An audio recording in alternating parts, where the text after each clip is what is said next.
Jins, remember this? This was the section that it glitched out and showed just that map for my entire taking a tour around Point State Park about a month ago. So, other than what the heck did I just do with my mask? Oh shoot, it came off with my hat. All right, but most of this park is planted with native plants, and so that was a good part of why I was giving everybody the tour. The ones that aren't labeled, I won't necessarily know what they are. This looks like bottle brush, I think. Neat, huh? Where is... Hello. I got a bunch of beech trees up in there. And then this one looks like it's probably a maple. Probably. Those are... Oh, and they've even got sugar gum. Oh, nice. Those aren't too commonly planted as city trees. There, my mask is back on. Because they make a mess. But because they make a mess... Oh, look at the snow person. Because they make a mess, they aren't too well liked for plantings. All those little balls up in there are little spiky things that fall down. And this one's an oak. Yeah.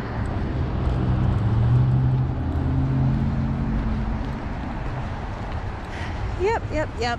So far, they are all native plants. And you know how I can tell is a combination of the bark and the leaves that are still stuck in the tree.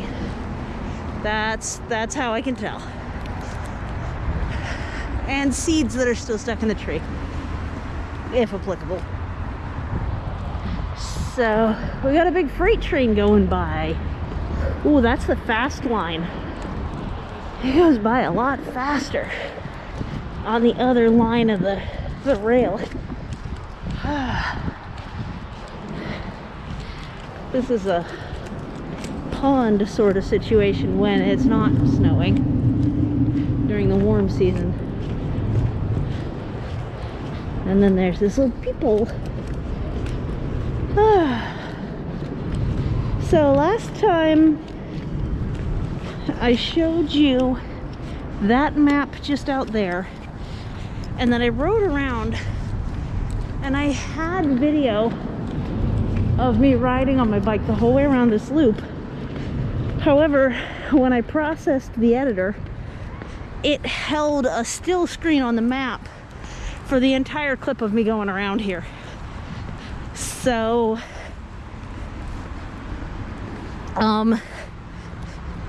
that's a little bit difficult, huh?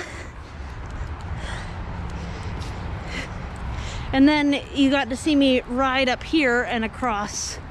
Now I'm not on a bicycle this time. That is the oldest structure in Allegheny County. Right there, the blockhouse was an outpost on the original Fort Pitt. And then of course we have Fort Pitt Museum, and they have the footprint of the fort. They used to have it excavated, but what they have now is a little cement top layer that shows where its bits and bobs actually were. So this is... There's old Fort Duquesne, which was one the French held. And then there's Fort Pitt, which was much bigger. And there's cement out into the point down there. And really the only vulnerability was there's a footpath that goes past the, that's the Duquesne Incline. The Monongahela Incline is just barely visible over the road.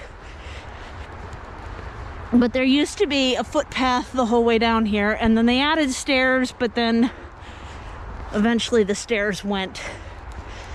So throughout this park, there's things like this. Isn't that nice? And I think what I want to do is the same fast speed tour until we come back to the blockhouse. We'll pause down at the point. I'm going to put you in fast mode and we'll look at all the little native plant tags like as a pause, and then you can pause and read them if you want to. All right, hold on.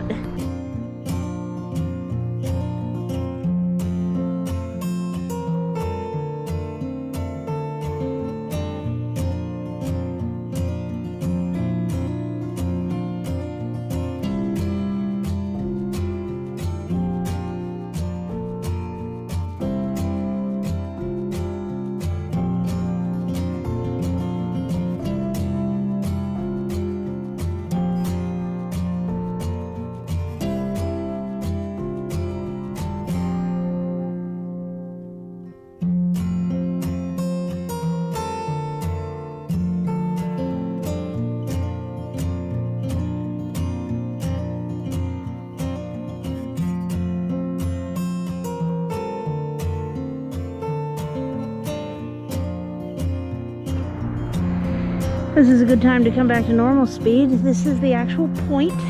There is a third pressurized river that comes up from underneath, and they tap that for our fountain during the warm season.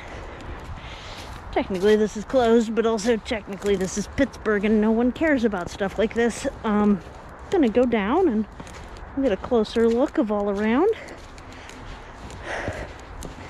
So this is Confluence. This is all three rivers right here. Over there is the Duquesne Incline.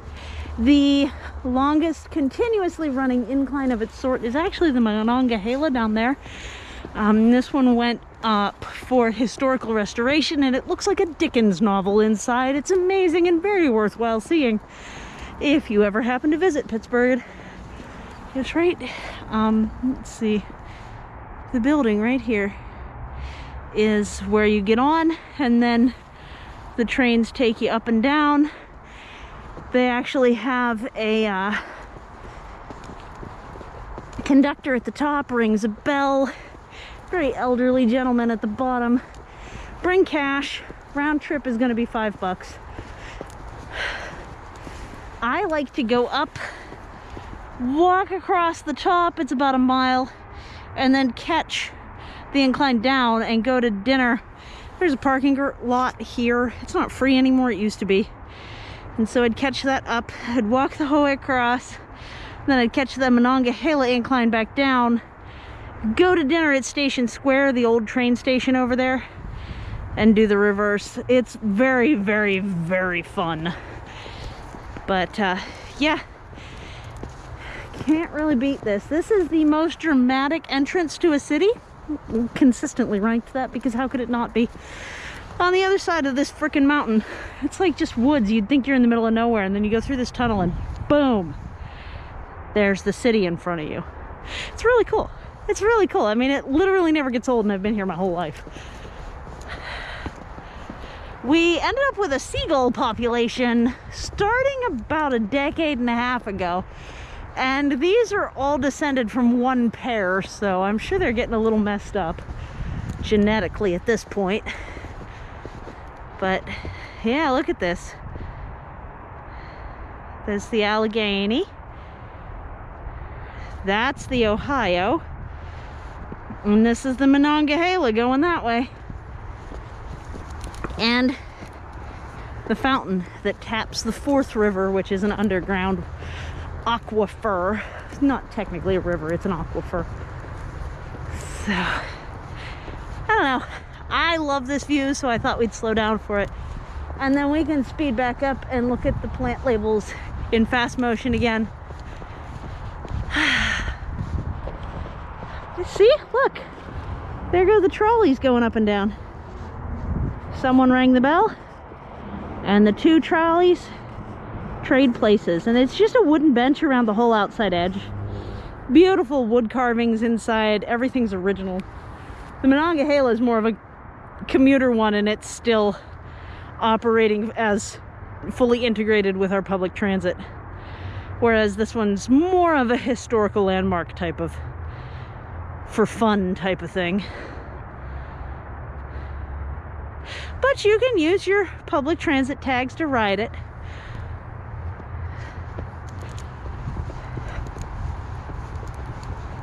There goes the Mon. That one goes all the way to West Virginia. Probably farther than that too. So yeah, we're gonna go back up those stairs over there. There's the city. There's all the rivers. And I'm gonna cut to fast mode again.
We're right by a highway, so you can hear the tail end of a jack brake. You might hear more of them.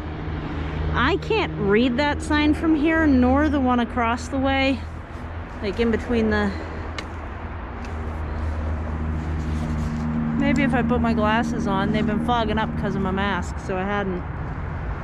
I see it says Fort Pitt, and I see that this one has a lady on it. You might have noticed, if you paused on the photographs or of the printouts of those paintings down at the point, you might have noticed that some of that wording is similarly to here, which is our Fort Pitt Museum. I found it a frustrating museum. And I found it to be such primarily because it's very British centric. And I, having French heritage, yeah, I don't know about all that. It's very, very British centric. But at least they're planting native plants.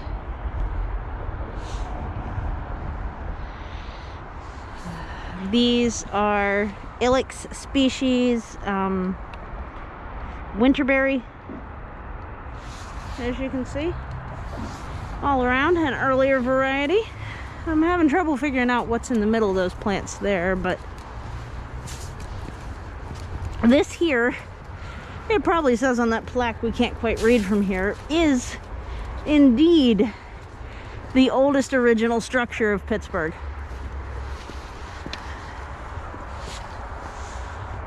AD 1764. There you have it. For a period of time it was attached to a house, and in the original restorations that they did in the 1800s to make it a historical building, they in fact ended up detaching it from the house. This was a small dwelling for a while. It was someone's home for a while. Now it's a little gift shop. You can see that it was an outpost on the fort at one point, and you can see all of the little barracks. The upper floor is no longer sound for walking on, and they don't allow any guests up there, which makes sense. It does look like they put a post-fab gutter up there. I'm sure that's not period, but I'm sure it's safer for the guests. It's one of the few structures that still has original slate in Pittsburgh. We went through a huge phase of removing slate and replacing it with asphalt roofing, which is some of the dumbest crap. But yeah, so my French background was very, very frustrated with how the museum and everything is portrayed. There you go. Only surviving structure of Fort Pitt, Pittsburgh's oldest architectural landmark. There you go. We had a really, really big fire at one point too. So a lot of original Pittsburgh burned through. Historic landmark in the 1960s. There you go. There you go. And there's a museum. You can certainly go check it out. They have, you know, real life representations and da-da-da. Little panoramas of people standing around. They look like kind of like wax dummies. And it goes over the basics. But I wouldn't say it was a great review, honestly, which is a shame because it's an entire museum dedicated to Fort Pitt, which was built on the desolation of Fort Duquesne, which was the French. Sorry, I'm putting my glasses back on and you're all crooked because of it. And being that my family was here for that, I have opinions. So, yep, that's the tour of Point State Park with a strong focus on the native plantings. There seem to be quite a few more around additional edges, but we'll just call it, a good video and move on. You see that glass building in front of us? It has a castle top. We'll see it in a second. Oh, that one doesn't have the castle top. The one that does is a little farther back. There we go. My grandfather worked in that building until he retired. I know way too much about the glass in that building because he was safety head of one of the plants making the glass. Yep. And when I was young, you could walk down into the ruins of the foundation of the fort and actually touch the walls of the foundation of the fort. They backfilled it and just marked it, which I believe was to preserve it. I do miss that, but you know, do what you gotta do. And here we go. There we have it. So Fort Pitt is that big one here. So this is Fort Pitt, and this smaller star down here was Fort Duquesne of the French. Yep. And the highway that we're standing next to goes right here.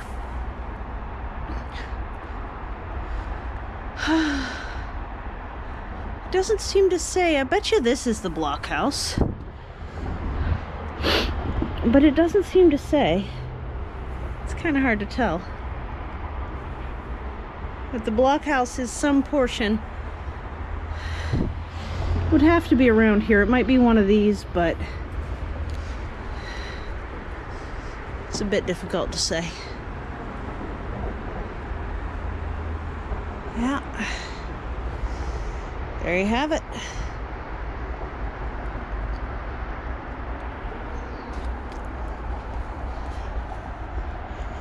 And that was the King's Garden for food production for the fort and the city in 1759.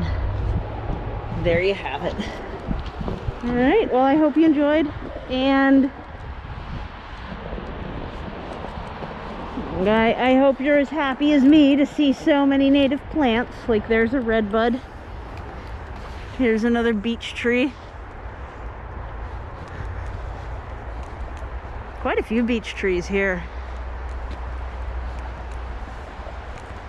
Yep, they did a good job here.